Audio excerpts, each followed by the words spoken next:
Welcome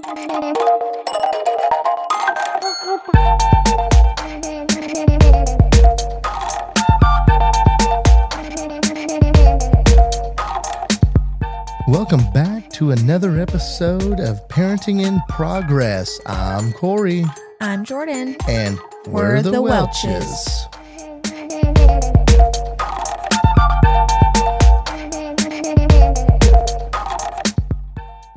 Welcome back to another episode. Today we've got a little bit of everything coming at you. Got a triple G episode, goose eggs, Google, and something everybody loves, that's Grandma's house. So to kick off this episode, we're going to talk about what we had last weekend was a leaf day. So in our yard, we've got about 9 trees. They, of course, during this time shed their leaves. We then have to pick them up. If you want decent grass, you got to pick your leaves up. I learned that the hard way last year, so I'm doing a good due diligence this year. And we usually have one big day every year that gets the majority of them. And it takes 3 hours or so, maybe 2-3 hours, something like that. And I look forward to it every year. Jordan loves it. Jordan's just kind of a jack of all trades. I've had her run the mower. I've had her not really be around. I've had her raking, all sorts of stuff. My favorite is to not really be around. That is probably true. But with Carly falling in love with mowing anymore, we probably figured somehow, some way we had to include her in on this. And so the night before, I was making up this plan of how are we going to tackle leave day. I was thinking that, what sucks the worst is you've got to dump the bag of leaves off the mower, which can be anywhere from 3 minutes they'll fill up to 5 to 10 minutes, depending on how heavy the leaves that you're running into.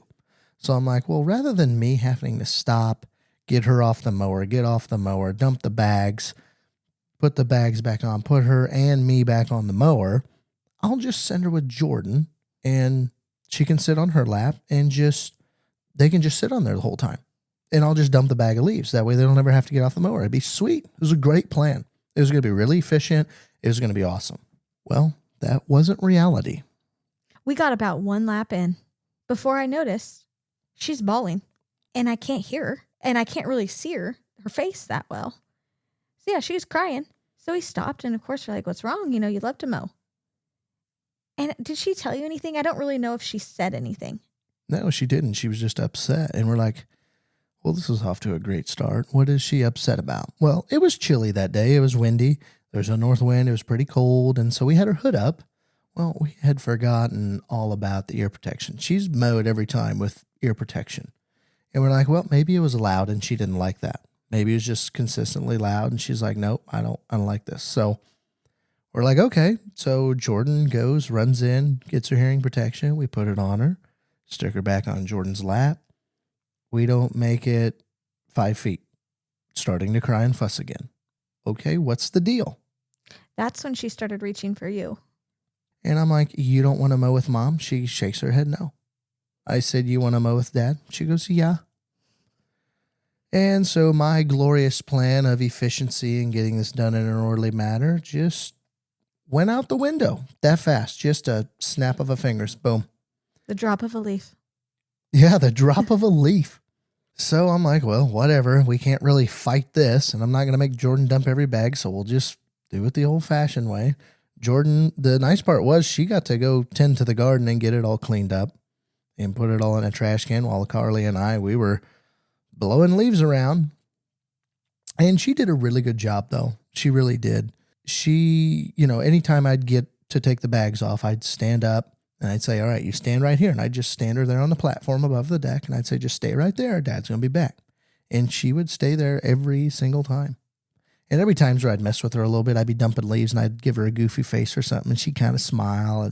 But she didn't ever run around. She just waited patiently while I dumped the bags and put them back on, put her back on my lap, and away we went. And, maybe some of your parents are like, man, that's got to be like dusty and, all that stuff. Really wasn't too bad. I timed a lot of stuff out of the wind. When I dumped the bags, I'd try to get her out of the wind. I'd position a mower so she wouldn't just get leaves blown all over her. And there were some spots that were dusty, but we had enough wind that it wasn't just like a fog.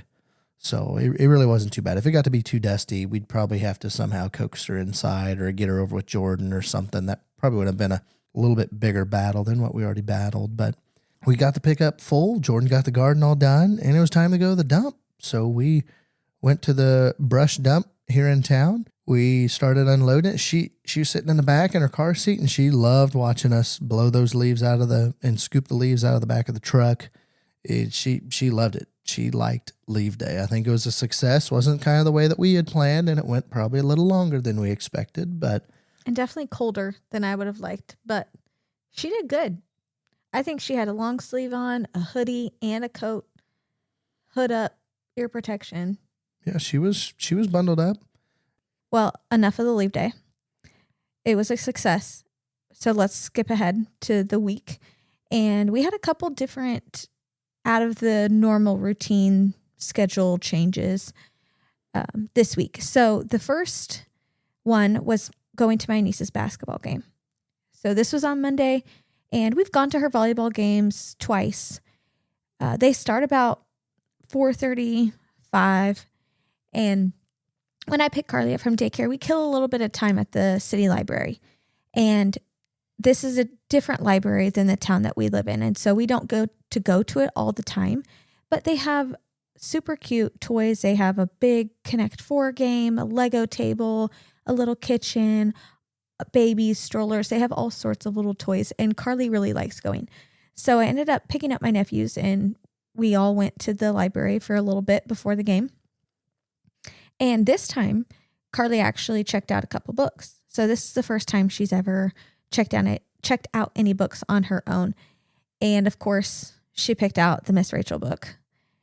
And then we got a Pete the Cat, like a board book that has 100 words or all the different pictures of vocabulary and things. And she really liked the Miss Rachel book, but it has a few of her songs like in there that you're supposed to read.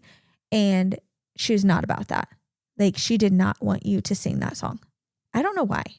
It was weird because, she brought it home and I started reading it. She's like, I'm going to read this. And I started singing. One of them I know is Wheels on the Bus. I don't know what the other ones are off the top of my head, but she'd shake her head no. She'd be like, no. And then she'd even say it, no. And I'm like, but that's part of the book, honey. I mean, and so you just end up skipping those and Yep. you just read her the book. Yep. You just flipped the pages over the song and she was fine. So whatever. But yeah, we've read that at least probably 5 times. And then the Pete the Cat book was cute because it had all sorts of different pictures, and it was so fun to watch her point to all the different pictures and even say them. Like, she'd point to the pizza and say triangle. There was a green circle button and she'd point and say green, and then she'd say circle. And then I'd ask her where the pumpkin was, or one of them I didn't think she would know. It was a little robot. And I said, where's the robot? And it took her a few seconds. And then she pointed to it. Okay, like, you know what a robot is. What was really fun is the ones that she didn't know. And you could just see it in her face, like, what are you talking about? So then I would point to it and I'd tell her what it was. And then she'd smile and we'd move on. So it was fun having her check out a few books and just see all of that vocabulary grow. After the library, it was time for the game, and you were coming back from work still. So you showed up a little bit later, came in with a Happy Meal. We've learned that bringing food or eating food is a good helper through times when you can't do a lot of movement. This isn't Carly's first game. We went to one or two volleyball games, and now they're playing basketball. And they've all been in this gym where it's not a big gym. There isn't very much seating. The seating is up high. There's a really high handrail. And so the only place to really kind of move around is just going outside and going in the hallway. And of course, Carly just wants to move. She wants to run around. She wants to explore stuff. And so food is a way to get her to sit down and eat and watch the game. It just gives her something to do a little bit. And I think that it was also getting time to eat. It was a little earlier than her normal supper time, maybe a half an hour. Wasn't quite an hour, but that was the other thing is by the time we would get done and by the time we'd get home, Oh my God. We would have her whining and just being hangry, just like her mom gets. Sorry. We hadn't wanted to battle that because we've battled that before where it's like, oh man, what are we going to do? Because Carly, that is one of the things you really don't want to miss too far out. Unless you've got some snacks to keep her going, you can't push supper back a whole lot because she gets angry really fast. Well, and I know at daycare they eat an earlier lunch at like 11. So if we're pushing supper back, I mean, I know she has a snack in between then, but she is hungry. And so I think the first volleyball game we went to, we didn't eat. And by the time we got home, it was like supper needs to be ready and like now. So that's when we decided to go ahead and do the Happy Meal. And yeah, I think it was only probably 30 minutes earlier than we normally eat supper. And I figured if she was hungry before she went to bed, she can have another snack before she goes to bed. Not a big deal. So they had a concessions this time. So I got popcorn and a Pepsi, and she was wanting the popcorn. So she'd sit with my sister and she'd eat the popcorn, and she likes seeing all her family. So my nephews were there, and my parents, grandma and papa were there, and their aunt was there. And then my uncle coaches. So we're trying to point across the gym. Your uncle? Oh my gosh, not my uncle. Carly's uncle, my brother-in-law, coaches. And so we were trying to get her to see him clear across the gym. I don't know if she actually did or not, but then we'd tell her, oh, she's in the game. And then she'd go and she'd watch her play, and she did really, really well. She'd bounce back and forth between me and you and grandma and papa and aunt. And yeah, she had a rotation going on. And I think basketball is a little easier than volleyball just because I think there's more action there. The kids are running up and down the court instead of kind of staying in a spot, and then the ball does all the traveling and the players just kind of stay on their sides, where they're moving the whole court. So she kind of paid attention to it anymore. She loved the beeping of the scoreboard. It would just go, meh, and then she'd go, ah. One part, I forgot about this until now. She was eating her apples, and she was done with the apple. And I don't know if she dropped it or she threw it or she was handing it back to me, but I think it hit the railing, because we're at the first row of bleachers, hit the railing, hit the ground, and rolled onto the basketball court. And I'm like, oh my gosh, like there's a chunk of apple here. I can't just leave it there. These girls are going to trip on it or step on it or something. So I race down the stairs and wait for them to get to the other side of the court, and I run out and grab it and come back up. And yeah, it was probably 3/4 of an apple slice. It wasn't just like a quarter left or an eighth left. It was a big one. You would have caught it with your shoe and would have slid. But yeah, Mom was to the rescue. I think she was done with it, and I think she dropped it and it hit the bleacher, and then it was just so slippery. It hit the railing, and yeah, it flew out there probably 3-4 feet into the court. Yeah. I mean, it was probably around the three-point line or something like that. I had to go and get it. So that was real fun. No basketball players were harmed. So all is well. The other out of the ordinary thing we had this past week was daycare was closed on Thursday. So my mom and dad watched her. Parent pro tip, use your parents, the grandparents, if they live close enough and they're able to watch during times where daycare is closed. I think we've mentioned this before. When Carly is sick, one of us stays with her. But daycare, when they're closed here and there, we rotate between your parents and my parents. And I think it's really nice, one, that we don't have to take off all of that time. And two, they love it. They love to just get to spend the whole day with her and have them at their house. They don't watch her at our house. They're doing it at their house. So they get to take a day off of work and spend time with their granddaughter. And I think they all really like it. Yeah, it definitely works in our favor. We do rotate through the grandparents. So we'll ask my parents first, and then we'll ask Jordan's parents. So if my parents can't do it, then we'll ask Jordan's parents. And then the next time we'll ask Jordan's parents first. And if they can't do it, then I'll ask mine. So we do a rotation just to keep things fair and nobody getting mad or anything. We'd like to alternate that. And she likes both houses. So she loves it. We were going to get gas after daycare on Wednesday. And I told her, I said, you're not going to daycare tomorrow. We're going to go see Grandma and Papa. And she would not stop saying, Grandma, Papa, for probably 5 minutes constantly. And it's at the point where I'm like, tomorrow I'm about to go call them so you can stop saying it. Like, she was so excited. Yeah, I was on the phone with you because I was on my way home and you were rather frustrated and annoyed of the Gima Papa saying. And especially the worst part was you had to get gas. So it was an extra long drive home. She had a really good day. I brought lunch, I think, that day. I didn't have to bring any toys. You know, you bring your water cup or sleep sack, diapers, wipes. We bring our sound machine if they're able to use it. If not, it's not a big deal. But she took a really good nap. She ate well. My aunt actually stopped by, so she got to see her. And then my sister stopped by over lunch, and I got a couple Snapchats from her then. That was fun. And so she had a really good time hanging out with her grandparents, being in, you know, a different environment than the usual. So I feel like just like us, you know, when we enjoy stepping out a little bit and doing something different, I know she really likes to do that as well. And she's getting so dang smart. She even told you what she had for lunch. She remembered that. She did. I mean, and I knew exactly what she had because I packed it for her. But I think it was, you were measuring for lights outside and we were just walking around in the yard. And I'm like, Carly, what did you have for lunch today? And then she jabbers. Carrots? Yeah, you did have carrots. Hot dog. Yeah, you had a hot dog too. And mac and cheese. Yeah, you had mac and cheese. And I think she forgot the blueberries, but that was about it. But I was really impressed with, she understood what I asked her and she was able to recall from several hours ago what she ate for lunch. So I thought that was cool. The learning ability every week is just crazy with kids. I mean, just what they know. And I mean, just as a thing that we try to do, you just keep teaching and you go above and beyond. Even if they don't, like, even if you don't think they're going to know something, you ask them that question or you teach them that thing because they will pick up on that so fast.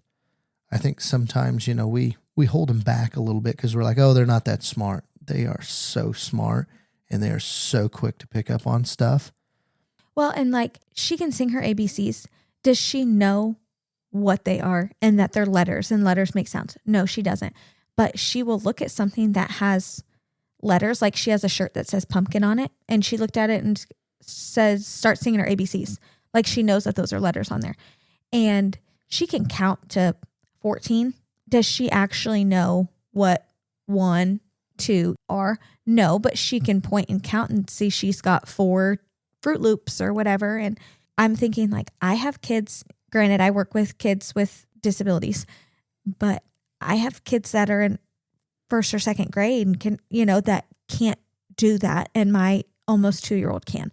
So to me, it reminds me how thankful I am to have someone that's at this point, learning isn't hard because I work with that every single day and it is hard for those kids. So, I mean, I know this is a side note. This wasn't on our agenda, but it's just really humbling and wants to make you keep working with them. Yeah, I mean, there's always a wow moment, I think, when your kid learns a new skill or they say something like she recited that back to you. It's like, oh my gosh, she can start to do that. Now, it's not every time, right? I think, like I said, it's always trying to go forward of, hey, picking up on what they might learn or just talking to them and teaching them something because they'll pick up on that stuff.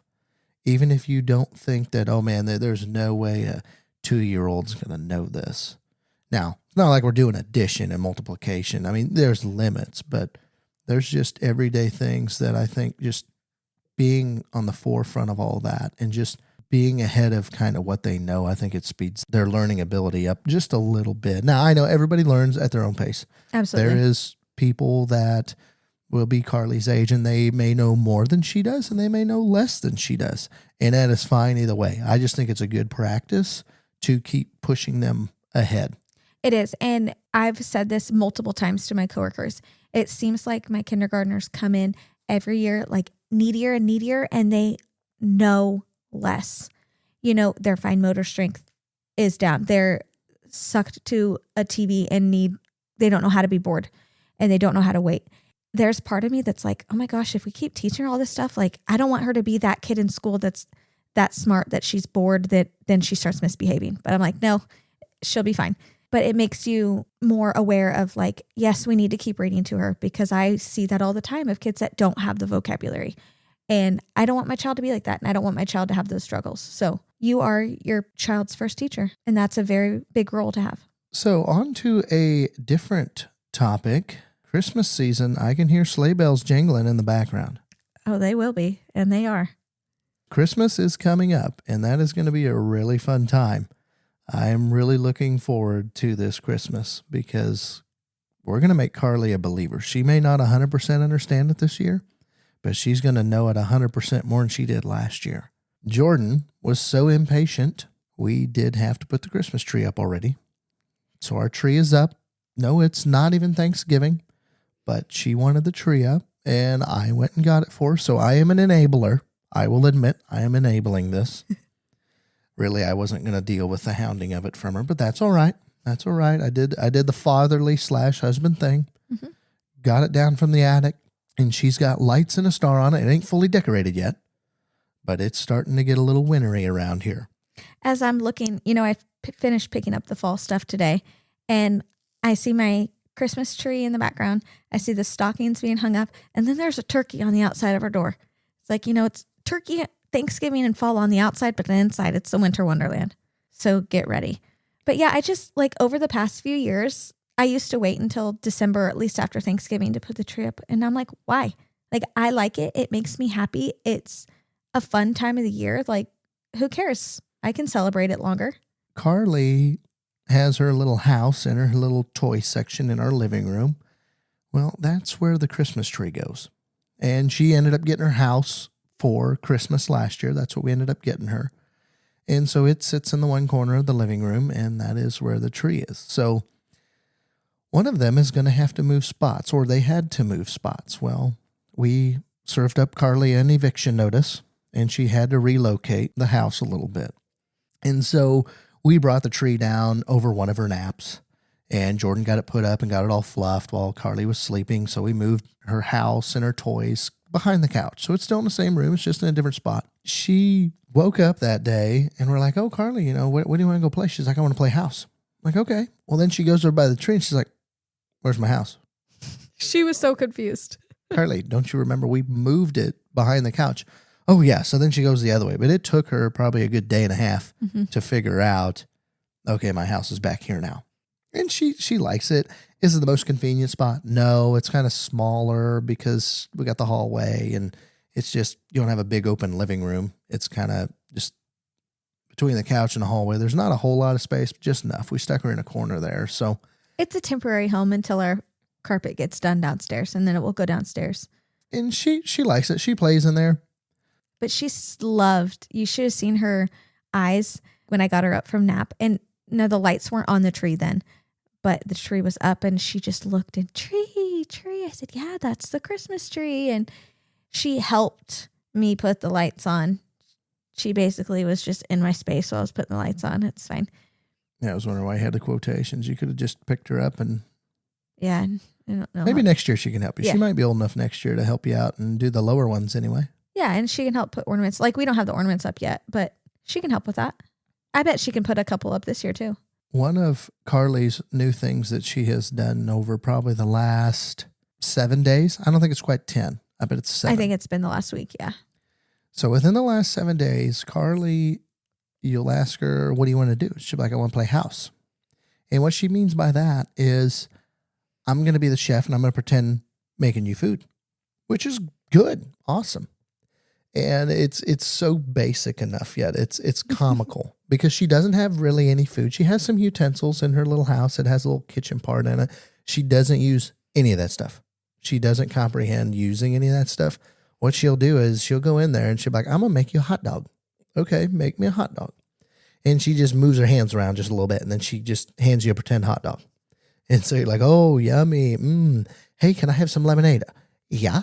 And she'll just move her hands around a little bit and then hands you the lemonade. And so cute. It will be really neat when her skills develop more of, oh, hey, I need food. Oh, hey, I need to cook this and act like I'm stirring the pot and that sort of stuff. But It's really neat, just the very basics of it. You get your food really fast. Her service is excellent. It's probably within 5 seconds every time. Absolutely. I mean, top notch. I mean, McDonald's, step up your game. I Yeah. mean, she makes you look slow. But so I had talked to daycare that week. I said she had to learn this at daycare. She had to know. And I told her what she was doing. She was like, oh yeah, we do that. They make popcorn. They make all sorts of things. And I think I've said this before, there's about 3 or 4 older girls at daycare, and older meaning like 3, 4, 5. And she learns so much from them. She loves those girls and she just follows what they do. On Carly's wish list for Santa is a kitchen and some food. So if Santa brings her a kitchen and some food, I think those pretend play skills will really step it up. So speaking of Christmas, like the first Christmas is so fun. Like it's the first, there's baby's first Christmas, all the things. First picture with Santa, all that.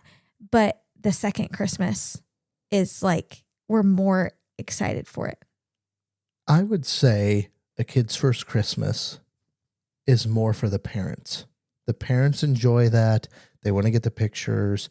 They want to kind of see them try to open up presents. Depends on how old your kid is, obviously, right?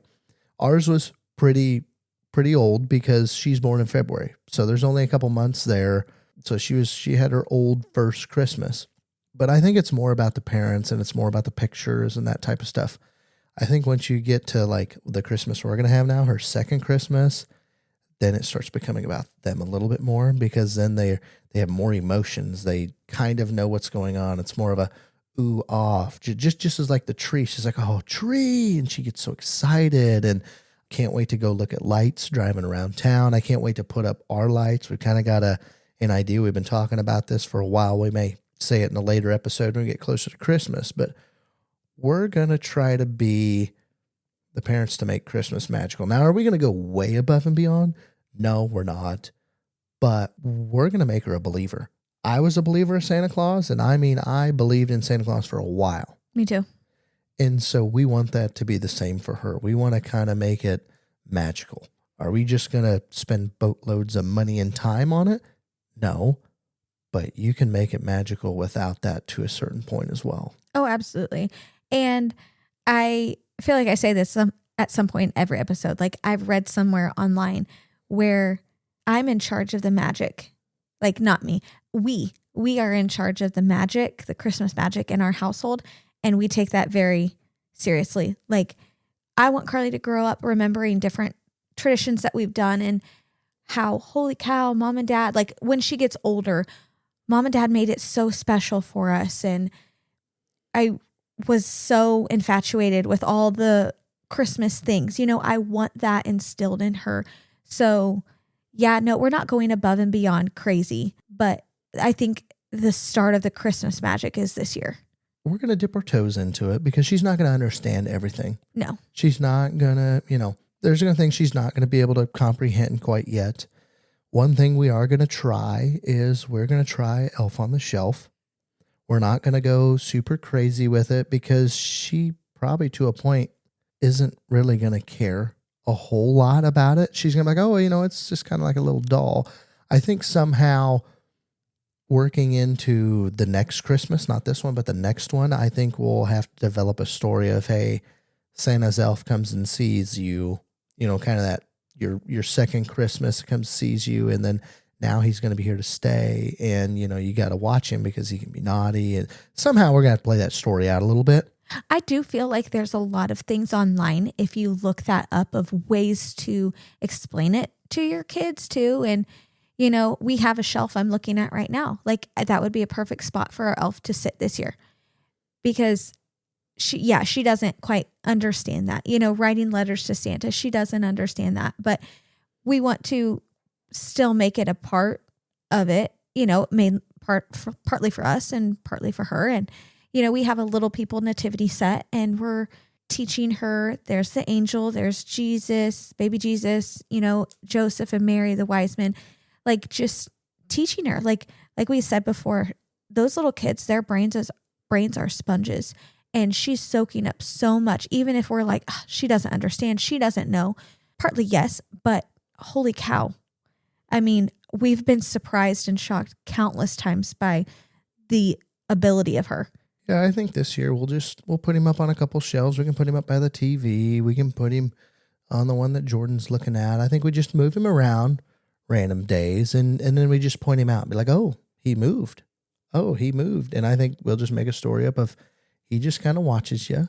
And then next year, he's going to be more involved and he'll have a little naughty streak or he'll just do things, not necessarily be naughty, but just have some stuff. I think it's going to be really fun. Now, we don't have a name for our boy elf. So if you have any good elf names, let us know because it's a debate at this household. And I don't know if we necessarily have to name him this year. Oh, but maybe I want we to. do it next year. Okay. Because part of me is like, to a point, do you let her name him? No. No? Okay. See, because he got a lot comes of from this. Santa with a name. Okay. So he needs to have a name. I think we just have Google decide it. Mm-mm. No? Okay. Well, we'll discuss this off the podcast. Yeah. This is one other thing that you're going to be battling is you have different ideas and you both want it to be special and you work through it. It doesn't matter if all else fails, flip a coin. Whoever wins, wins. It's fair game and away you go. Now, dads out there, weight the quarter on one side or the other. So oh my God, you'll win it every time. Okay, enough of Christmas. We'll be talking about that in future episodes. We're going to have a lot more stuff there. Carly took her big first fall. And what I mean by that, this summer we had the knee issue of breaking open a scab and scraping her knee countless times and finally got all that healed up. This was her first big goose egg. So we've got a slide that we keep in the living room. It's just a little 3-step little tyke slide. And she loves going down it because she likes slides now. She got comfortable with that kind of at the pumpkin patch. And so she climbs up it and she slides down all by herself without any help. It is nerve-wracking. Don't get me wrong. Goodness. It is really nerve-wracking and she has done a really good job at it. Even out of the gate. You'd watch her, you'd stand beside her and in case she'd fall and she didn't have any hiccups. Well, we knew she was going to fall sometime. It's bound to happen. Even this week, I've watched her and I'm like, oh gosh, oh, okay, move your leg, sit down. Like I could anticipate it almost a little bit. Like it's going to happen at some point. And it did. Yeah, it really makes you anxious. And she started that kind of this week really, really good of getting up and going down. And this weekend, she took a tumble. When the grandparents were over, we were getting cleaned up from supper and you hear this big old bam. And it was a hard knock. Unfortunately, our living room is carpet and our kitchen is linoleum. Yeah, something. I think it's linoleum. It's a harder floor. So unfortunately, the slide was close enough to the kitchen floor that she went bam on the kitchen floor instead of the carpet. So it probably hurt a little bit worse. She cried for a while. She really did. It wasn't one of those terrible cries of where they just kind of hold their breath and they don't breathe. And it just, you're like, all right, you can breathe. It's okay. She didn't have that, but it was a cry and it hurt. It made a heck of a noise. I was over putting dishes in the dishwasher and I heard it and your mom had got to her and picked her up and I came in and I grabbed her and she put her head on me and she was crying, and I could feel then the goose egg, but it was going out. And, your mom's a nurse and she had mentioned this. And I had actually heard this before too, that you want it to go out and not in. If the goose egg thing is going in, there's a problem. So, and it wasn't huge, but you could feel it. And, she was obviously hurt and she was holding on to me for a little bit and like, take a deep breath. And she took some breaths and then she wanted you. And she actually sat on the couch with you and just laid her head on you for quite a while. Like it kind of surprised me. And I came and sat down on the couch too. And, sometimes she'll want me or she'll go back and forth, but she was just content laying with you for several minutes. That was a dad win right there, baby. Mm-hmm. Freaking chalk that one up. That was worth about 3 points right there. That was a good one.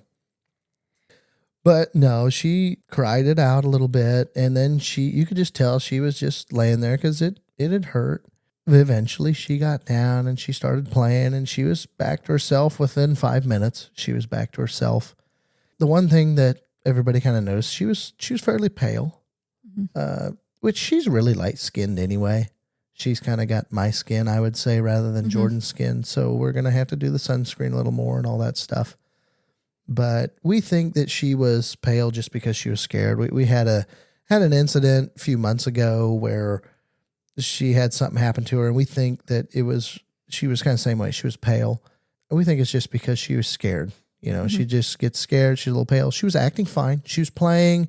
She was running around. It's not like she was being like lethargic or anything bad. All the signs were looking good. She had her balance too. Like she's walking around talking, has her balance, and everything is acting normal. She's just really pale.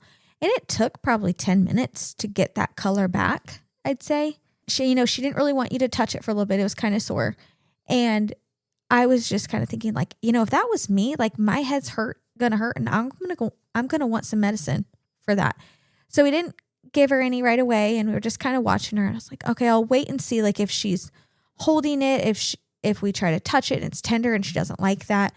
If she's not feeling herself, we'll get her some medicine before bed. But we didn't end up doing any. She was fine, and probably an hour later she was back on a slide going down it again. Yeah. Now, needless to say, grandparents were on high alert. Oh yeah, they were on really high alert then after that, which mom and dad just kind of said here, because it's like, at least she's not afraid of it now. That's what I was worried about, is she'd be really afraid of it, and then we would never go down a slide again for another 2 weeks or something.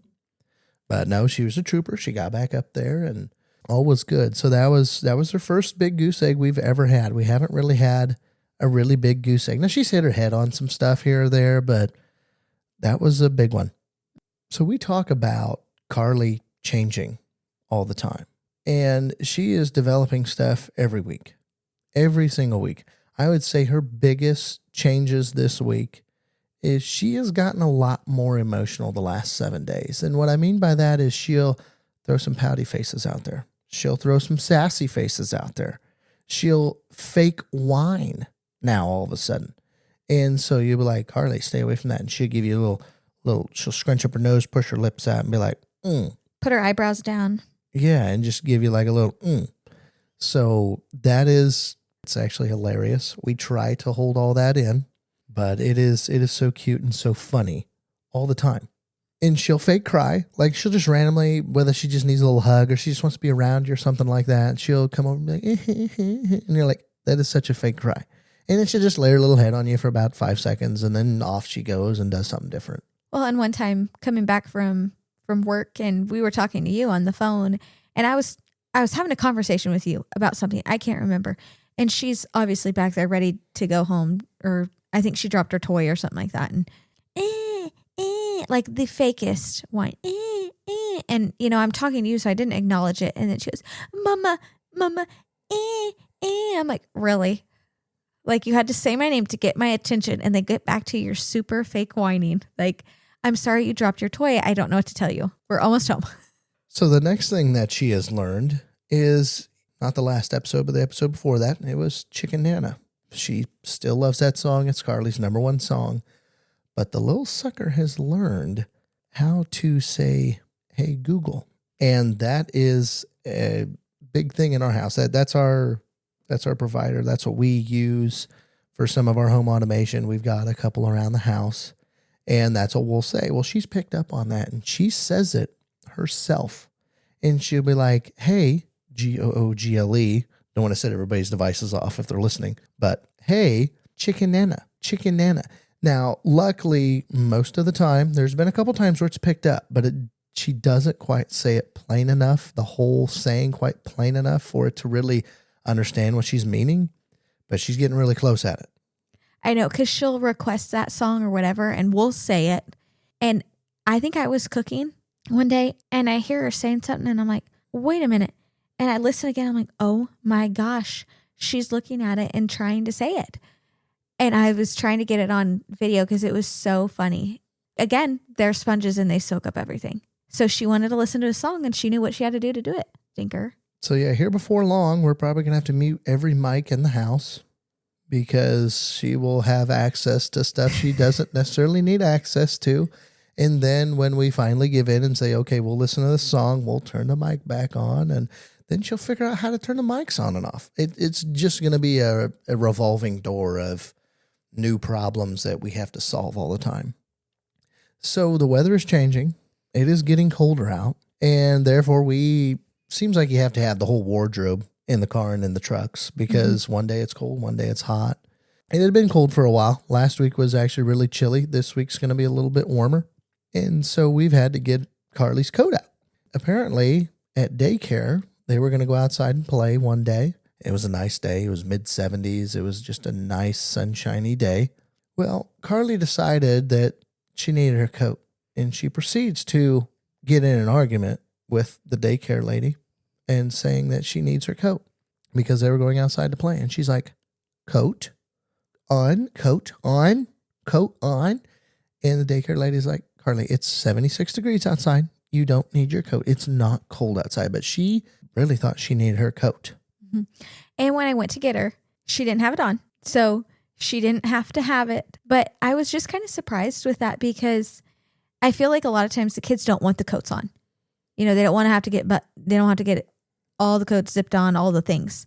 And she was just like, I know, like if I got to go outside, I got to get my coat on. And they typically go outside in the morning when they do need their coats. And so I think that's why she was thinking, oh, we're going outside. I need my coat. And we're like, no, it's 77 degrees outside, sweetie. You don't need it. And I think we do a good job at teaching, like, hey, Carly, do you want to go outside? She'll be like, yeah. Okay, got to get your shoes. Mm-hmm. We need you to get your shoes. And so she'll go find her shoes and bring them to you, and you put them on. Kind of the same way with the coat thing. Okay, if it's cold, got to get your coat and shoes on.